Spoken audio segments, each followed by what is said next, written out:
Thanks for joining us today to discuss life and godliness with Rick and Angela Carter. If you'd like to be part of the conversation, email us at cartersforhope@gmail.com. That's Carters, the number 4, hope@gmail.com. Any questions you have, we'll discuss in future episodes. Right now, sit back and let's join in on the conversation. Good morning from jolly old England. Old, yes, keyword. Things are very old over here.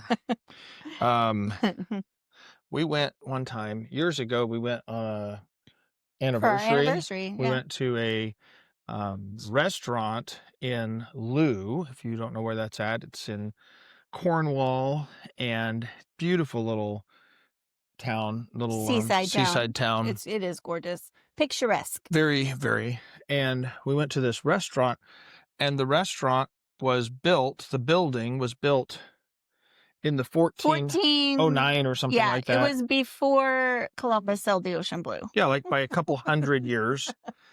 And it was built to be a restaurant and inn, and it's still a restaurant.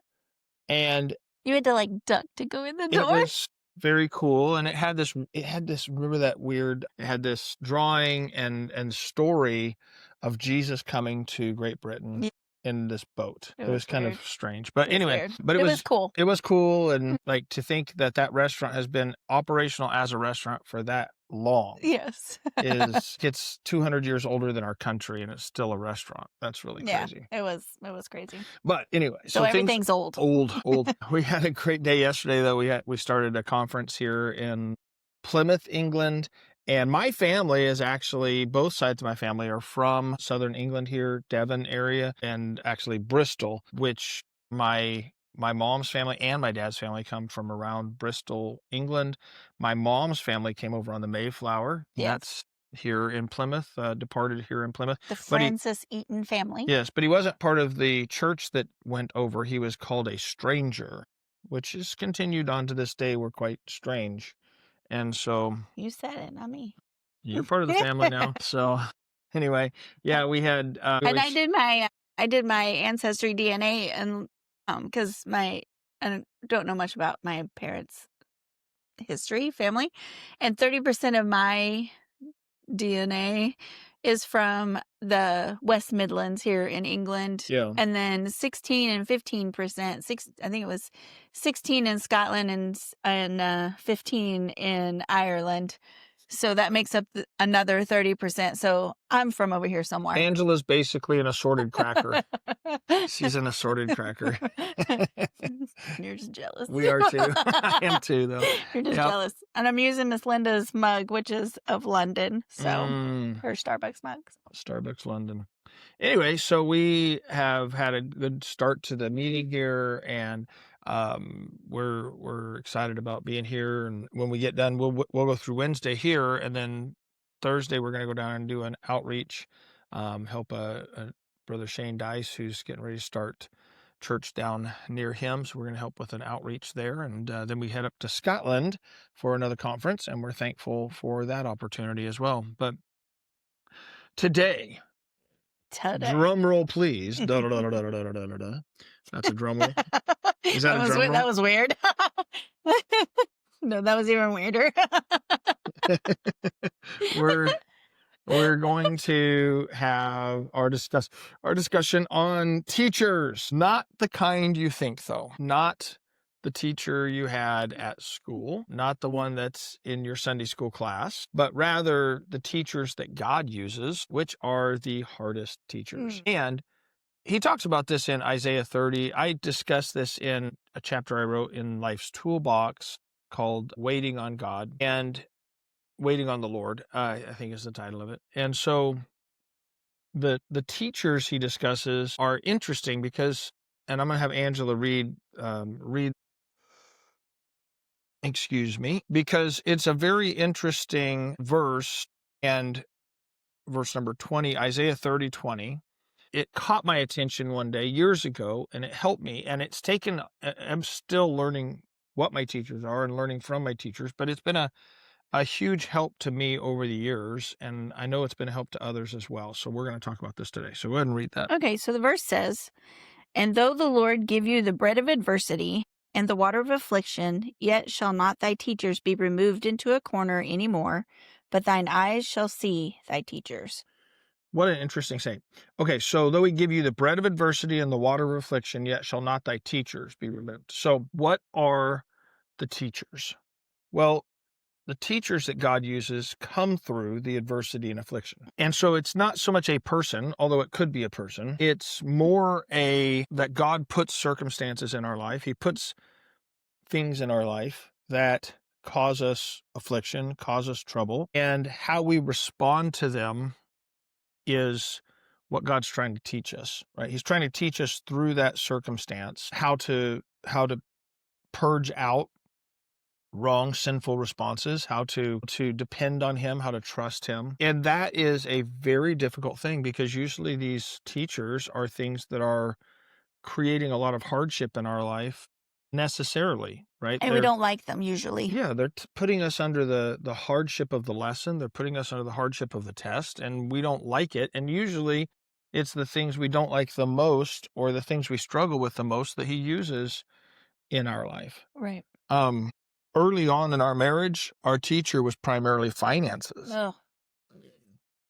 And it's not that it's not anymore, but it's seldom anymore. Seldom, yeah, I would say seldom. It certainly... Every once in a while it'll pop up and be like, "Hey, remember me?" Right, right. And how are you supposed to respond, and so forth. Like, But "Oh yeah, you're here." the truth is, though, that early on we would be trying to do right, and we would be trying to be diligent about our finances. All that. And then all of a sudden, randomly, something would happen. The bottom would fall out. And we would have nothing and no way to do anything. And we would get so frustrated. We would have lots of conflict and fights with each other, just sinful responses, the way we acted toward each other, and those type of things. And it took a long time for us to get, I say a long time, I'm talking years.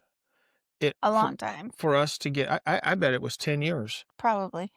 And then it was kind of like this situation where I was at that, somewhere in that 8, 9, 10-year mark, where I was reading my devotions and I read through that passage. Mm-hmm. And it was like the Lord said, "That's your teacher. That's And your you teacher. keep ignoring it." And you, every time it happens, you are fighting the lesson, and you're fighting your teacher instead of learning from your teacher. And that blew my mind. Yeah, I remember that. I remember you coming home and talking about that. Yeah, because it's kind of like, if you think about a third... I thought you were crazy, by the way. Oh, well, I am crazy, yeah.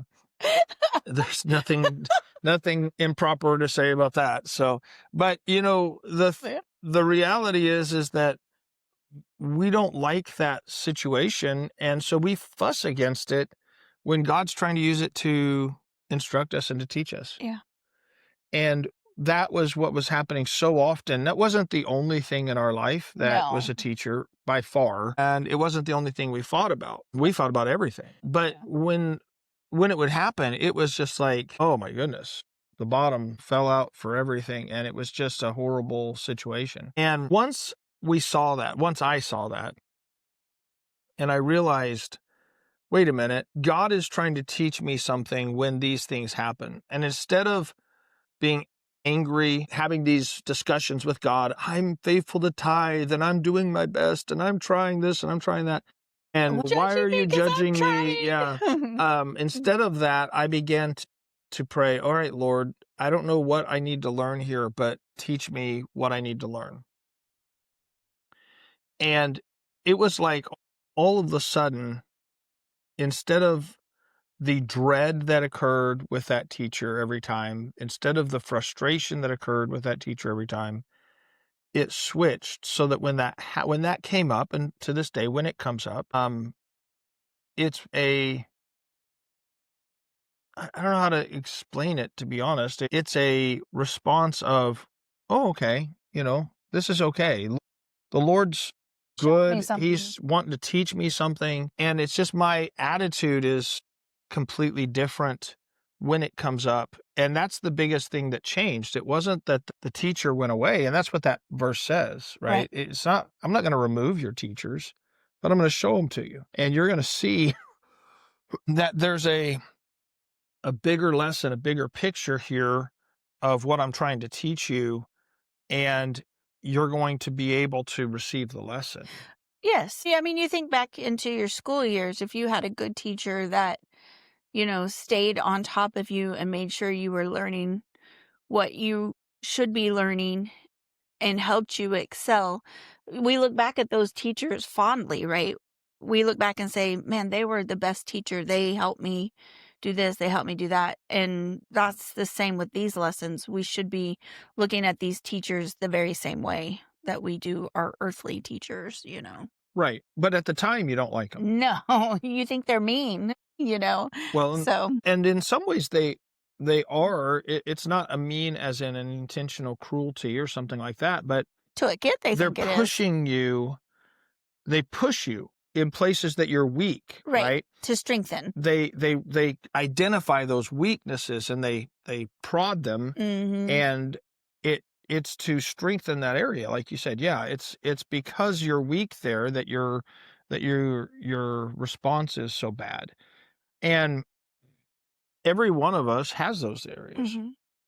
And we have to be mindful of this kind of a process that God uses, where we want God to basically give us the, boy, you're so great, all the time, and to praise us for our strengths, what we perceive to be our strengths, Mm-hmm. And instead, God is constantly pointing out our weaknesses, and it's not that God never gives us encouragement, but he exposes those weaknesses, the facade that they are, and exposes them in such a way as for us to respond, either to learn the lesson, and that's what he wants from us, right? To kind of come to this, God, teach me what I need to learn here, or that we might have that opposite response, a sinful response,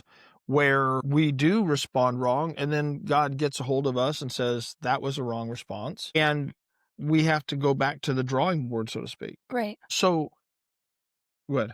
I was just going to say, he exposes our weaknesses and our insecurities and all of those flawed areas. And we basically have a choice. You can respond positively or you can respond negatively. But like you said, he's not ever going to remove that teacher until you get it corrected. Right. And teachers can be circumstances. Teachers can be people. I mean, there's certainly... Yeah, I mean, we see that, right? In people, we see them go through the same trial over and over and over and over. That's where I understood this. Yeah. Because it was the same. It felt like I was doing the same test every time. Yeah. And I started going, why am I doing this all the time? What is wrong? And then the Lord showed me that passage, and it was like, oh, I just keep failing. That's why I'm failing this test over and over again. And God's That's like, for you. we can't move on to the next lesson until you learn this one. And so it's like that constant. And it is easier to identify that in other people than yourself. Well, yeah, you look at someone else and you say, wow, they just keep going through the same problems. There's something wrong with them. And I'm the only one that's right about everything. So there's that. Yeah. Only normal person you know. I'm the only normal person I know. So same for all of us. But so sometimes it's people. There are people that God puts in your life that are trying to you. And it's not that they necessarily are. It feels like they're intentionally being difficult. It does. But they're not always. Some I can't say sure? none of I can't say none of them. But Are you sure? But A few names pop up. I can't say none. But I think that often it's not an intentional thing. I think it's just that's our teacher. God the put him same persona. God put him there to be a teacher. Different face, same problem. Yeah. And how are you going to respond? Okay, so for me, the last several lessons, teachers that I've experienced, well, we had one just coming into England.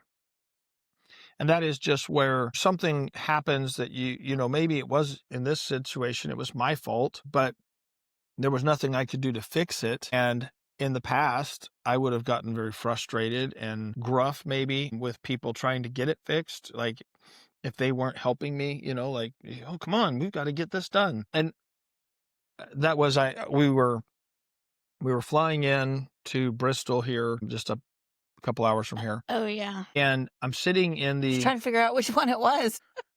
where things went wrong. Yeah. I don't think of anything else that's went wrong. No, that's why I was trying to figure out what it was. So I'm sitting in the exit row, and we're not sitting together. We're not sitting together, because they wanted what, 30 pounds, which for would us have to been be like able $40 to choose your to own pick our seats, own and seats. anyway, so he chose money over sitting with his wife. I wanted to be able to buy my wife a coffee. Which I didn't get.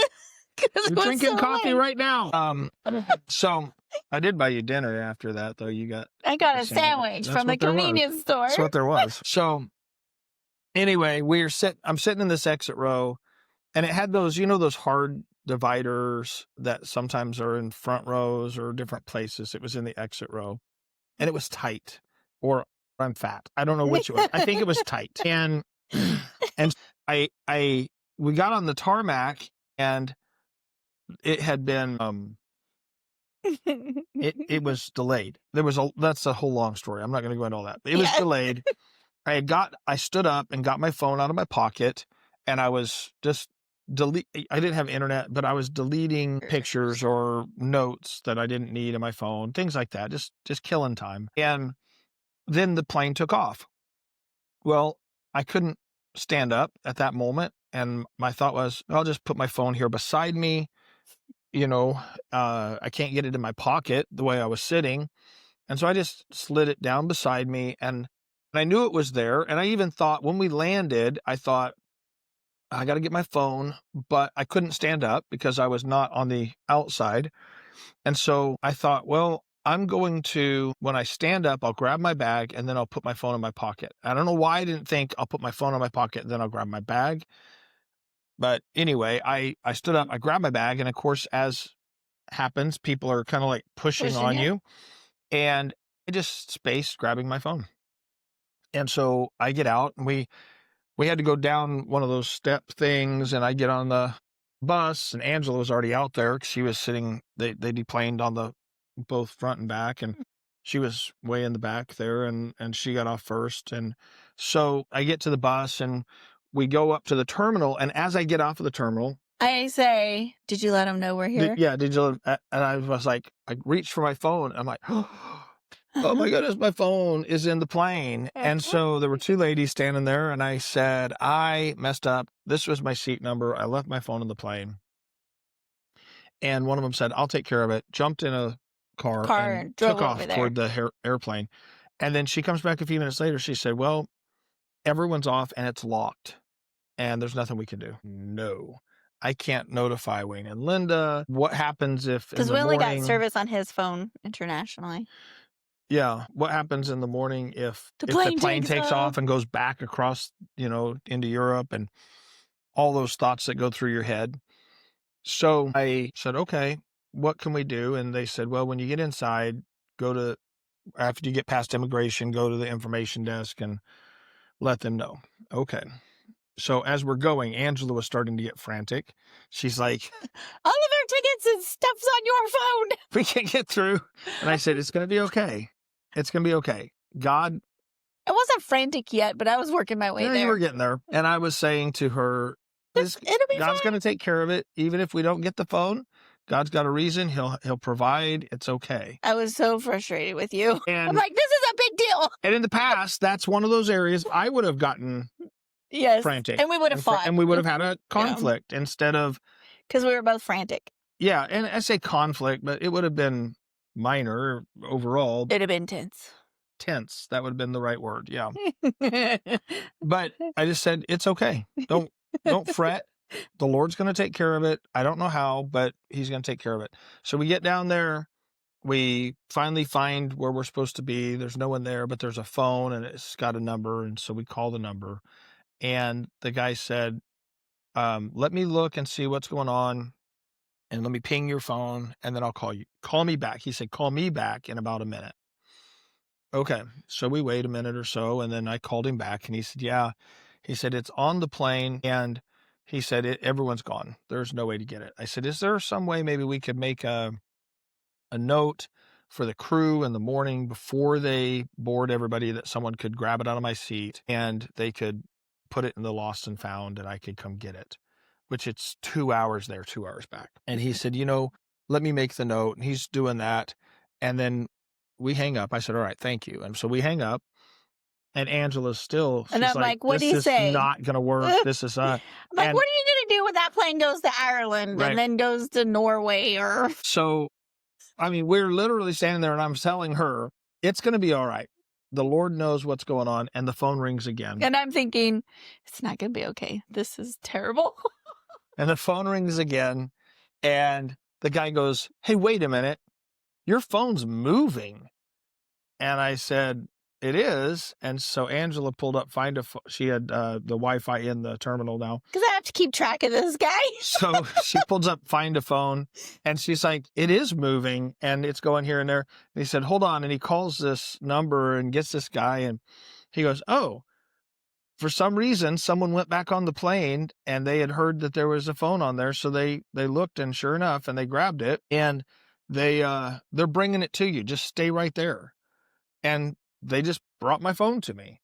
And I know this. I believe this with all my heart. They brought my phone to me because I responded properly.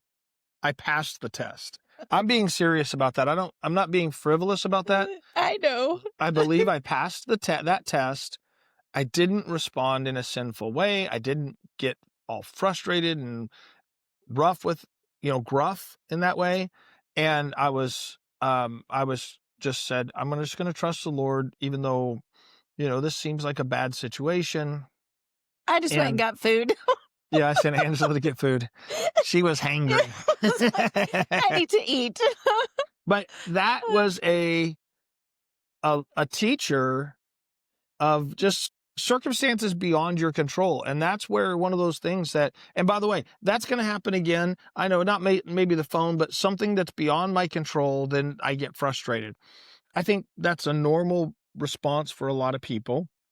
And it was something that was beyond my control immediately. I've been recognizing this, and I said, and the last several times that it's happened, I said, no, it's okay.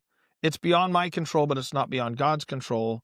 We're going to be okay. Yeah, it really started with our trip back from Phoenix.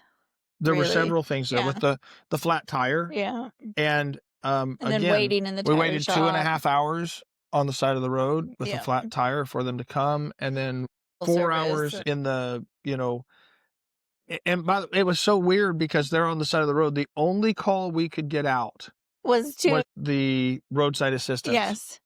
We couldn't get internet. A text out. We couldn't get texts. My brother texted me, and I was able to get a text back to him because I couldn't get the number for roadside assistance. We were in his car. I sent a text. It went to him.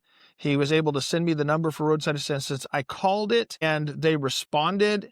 And other than that not a single text, not a single phone call, no internet, nothing would go through. God allowed just the ones that needed to go through. But it was amazing, wasn't it? It was amazing because it was crazy. Because it was just what needed to happen. And God took everything else out of the way. Which that didn't frustrate me. I don't know why. The phone thing frustrated me, but that one didn't. And even sitting there for 4 hours didn't frustrate me. Right, because it was okay. And it took 6, and we were thinking we're going to be home by 9 p.m. Yeah. We didn't go home till 3 a.m., just after 3 a.m. 6 hours. But it was okay. It was like God knows what's going on, and I don't need to be frustrated about it. It's out of my control. And when something's out of my control, was my tendency to kind of get real upset, edgy, and have that potential for conflict between us. I just say fighting, just edgy between us, irritated, but it's not needful because if it's out of my control, why would I be upset? It's not out of God's control, and He's going to take care of it. So it's been numerous things over the last several weeks that have been like that where, okay. Just a big reminder. It's a reminder. It's a test. Have we really learned it? And quite frankly, there'll be a dozen more within the next day or two, probably. It is okay though. It's out of my control. It's not out of God's control. And that's a lesson I had to learn. A lesson before that God was teaching me was on meekness, not taking offense when people That one was terrible. attack you and people, do wrong, not being offended at them and just trusting that God's going to deal with that. And most of these lessons that I have to learn are on faith, Mm, right? Isn't that for you? Most of the yeah. lessons is, no, you can trust God with this. Yeah. Yep, I would say so. It's intriguing. I was reading Hebrews 11 this morning in my devotions and thinking about the illustrations there of faith. Each one had a different direction. You can trust God when he's asking you to give up what you have wanted for so long, Isaac. You can trust God when it doesn't seem like things are going to happen that God's promised. And you can trust God and be submissive to authority. Sarah with Abraham, all of these different things. It was all about trusting God. And it is truly, we think we trust the Lord, but there's so many areas that we don't trust him in. And we try and take into our own hands. Try to fix it, And which fix. that tends to be my issue. I don't like to depend upon anybody else because you can't depend on people. So Can't depend on people. I'm You used people? to doing it myself, and that has not worked very well for me lately.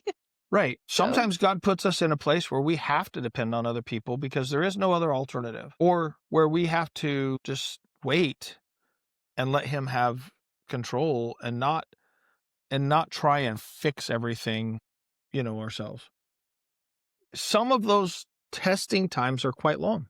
I would say the meekness testing, along with other things, but that one was forever. that one long. particularly, I would say was probably more than 5 years. I was ready for you to be done with that. More than 5 years. It was constant. And yes, and I had to learn that it was okay. It's okay. God's in control. And that patience that you learn through it is really the thing. And this is what James talks about. Let patience have her perfect work, right? yeah. I wanted my middle name to be Patience so I could have the perfect work. Well, Joe, that's her actual middle name. So I could have fixed it. I don't think so. I'd have taken them out. It'd have been fine. I don't think so. I don't think so, Tim. All right, fine.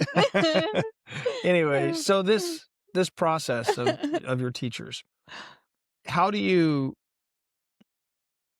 Let's start with a couple thoughts to kind of wrap these things together. We've told stories and so forth, but identifying teachers. How does someone identify a teacher in their life? It's again easy to identify in someone else's life, but that's not our job. The hard thing to identify in our life. How does someone go about identifying a teacher in their life? Well, I think you have to examine yourself and truly examine yourself and not look over it with, rose-colored glasses. You have to, all right, how do I respond? What's my response been? What's the, what is the instigating event? And how did I respond to it? Why did I respond that way? Because that's really where the lesson is what my belief was about that. So you're saying do a lot of self-evaluation. Yeah, you have to, I think. How do you step back beyond that? And to me, and I'm going to go back to one of the early things for me was dealing with expectations. And this is way early in our learning process. And I started doing a trigger list. Like I had a little notebook that when I started to get angry, I let that emotional turmoil be an indicator for me instead of an on-ramp, right? So in the past, as I would start to get angry, then it would be an on-ramp to angry responses. And it may sound like earlier when I was talking about being irritated that I was being angry. No. I wasn't being angry. I was just frustrated, and Right. Yeah. it would come across in my tone or whatever. Yeah. My frustration. Early on, it was anger. and I would, respond angry. And that emotional light would come on, so to speak, and it would there's a problem here you need to address. And I would get out my trigger list, literally a little notebook. I would write down the day, the time, the circumstance. Then I'd ask myself, what was the expectation I had? And I would have to think for a bit and evaluate, what was I expecting to happen? I would write that down. And then I would ask, is that an expectation from me or is that from God? And it was always me. And so I would repent of that expectation. And that process, it gave this space for me to evaluate my anger in the moment and deal with my anger and not respond in my anger. Right. And for a while, it was a constant thing I was doing. I was just writing in my notebook all the time. I didn't realize how many expectations I had. And we've talked about that before. But it was one of the first things in my life where God was breaking my expectations as a teacher. And they were sinful expectations. So, of course, they were being broken.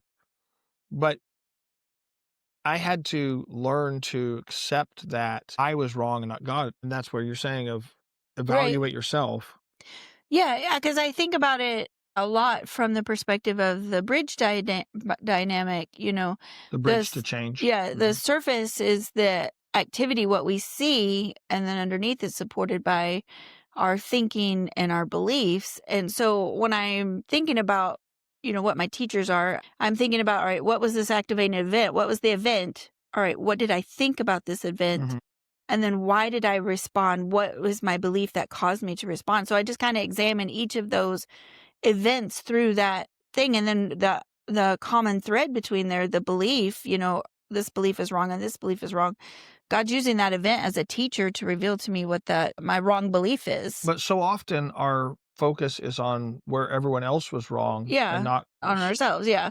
That's what I'm saying. You have to take a real honest look at those things, and maybe you do a trigger list or you write out a list. All right, this event happened in my life. Keep a daily journal. Go back through your journal. Look at what your thinking process was, how you felt, all of those things, and examine it. So to me, sometimes the lesson, the teacher is the same, like we talked about with money or with expectations being broken or those type of things. Sometimes the lesson comes differently. And maybe the thing that I need to identify is the behavior or the emotional response I'm having. And God's just using different things to bring it out. So part of that evaluation might not be just the event that's happening, but it also might be just every time I get angry, every time I get frustrated, what's going on Mm-hmm. when I have these frustration points, when I have this emotional response point, when I feel insecure Right. and I act this way or whatever the case might be, what is creating that emotional response? And then kind of working back from that point is a way to do it also. Absolutely. And I will say one of the best books that I have studied and read on from a lady's perspective on emotions was A Full Disclosure by Amy Edwards. I mean, she went through and she talked about, pulling out these emotions and what was behind it, what caused you to respond. Just like you said, what's causing you or motivating you to respond the way you are. And I mean, it was tremendous. And she dealt with all different emotions and things. And so it was very revealing. Right. So I totally would recommend that book for any lady to study and read. So Hmm. Yeah. Well, that's good. Those are good tools. yeah, but you got And to do it. You got to but you've change. got to make the personal Yeah, application, right? yeah, You've exactly. got to say, I'm not going to let this dominate my life anymore. And it is really that personal responsibility that we have to take. And God didn't remove once we recognized the teacher and we started to respond different, it still came up fairly Correct. frequently in the Yeah. beginning. Often it comes up really repeatedly once you recognize the teacher, because then He wants you're to, actually learning a lesson. And it's like it becomes very frequent that things like this we've had frequent things in recent times where these type of things have happened. Mhm. And it's like God's saying, okay, how about if this happens? How about if this happens? How about if this happens? How are you going to respond? You know how you ought to respond. You've learned how you ought to respond, but are you going to respond the right way in all of these different types of circumstances? And he's the great instructor, right? He knows He's training us. how to do that, how to train you. Yeah. So that self-evaluation, taking responsibility, and then praying and asking, what lesson do I need to learn? I think part of it is not trying to figure out what the lesson is in that sense, right? Like, I'm going to figure this lesson out. I'm going to solve it. Well, that's actually maybe the opposite of what God's trying to do in your life, where he's trying to get you to turn to him, not yourself, right? So are you going to trust him to give you the answer? Are you going to pray and seek the Lord and say, God, what are you trying to teach me? I think that was such a huge thing for us. Yeah. When we started praying together about things, that what is God trying to teach us? Yeah. And having that discussion. And we have that discussion quite often. Or as you're driving down the road and you blow a tire. All right, what is it God's trying to show us here? We know he's doing something, and we talk it out and discuss it, and maybe it's this, maybe it's that. Let's just keep asking for him to show us, And someone might be asking, why didn't you just change the tire? There was no tire. Exactly. We were going to. What she said. Yeah, we got out. Because we know how to change a tire. I'm going to change the tire. My daddy taught me that.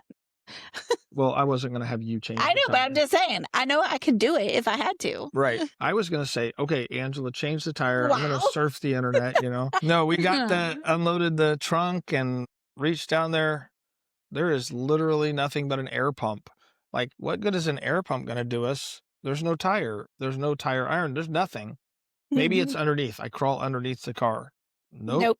There's nothing there. Where is the tire? There isn't one. And hey, when I popped the tire, there was a tire. We just changed. This is true. She popped one of our tires on our truck. I hit a curb. Yep. Anyway, she was trying to make sure she didn't have to drive anymore. It was really late at night. I was trying to let you rest. Anyway, but success. I'm shaking the thing. Yes. So anyway, God took all options away. Right. And that's where it wasn't that we were not trying to care for the situation. God took all the options away. There was nothing we could do. And when there's nothing you can do, how do you respond? And that's what God was trying to teach me, of instead of getting frustrated, depending on the flesh, this is a teacher. You're going to be in many situations you can't control. How are you going to respond? And that's one of those lessons. And so for you, dear listener, there's things God's trying to teach you, and there's lessons for you to learn. There are teachers in your life, and as we've been talking, maybe you already have identified some of those things. I would encourage you to write some of those down while you're mindful of it, and think about, what is it that happens frequently in my life that I don't respond well to, and begin to do that honest self-evaluation that Angela was talking about, and ask the Lord, what are you trying to teach me? And start seeking him, and then know that is going to come up again. And you might say, oh, I don't want to pray about that. I don't want it to happen again. It will happen again. Whether you want to or not. It's going to happen again, because God's trying to teach you something there. And so better that you learn the lesson than that you fail the test again and again and again. So start asking the Lord, what are you trying to teach me? And you say, well, what if I don't learn the right thing the first time? Well, he is a patient teacher.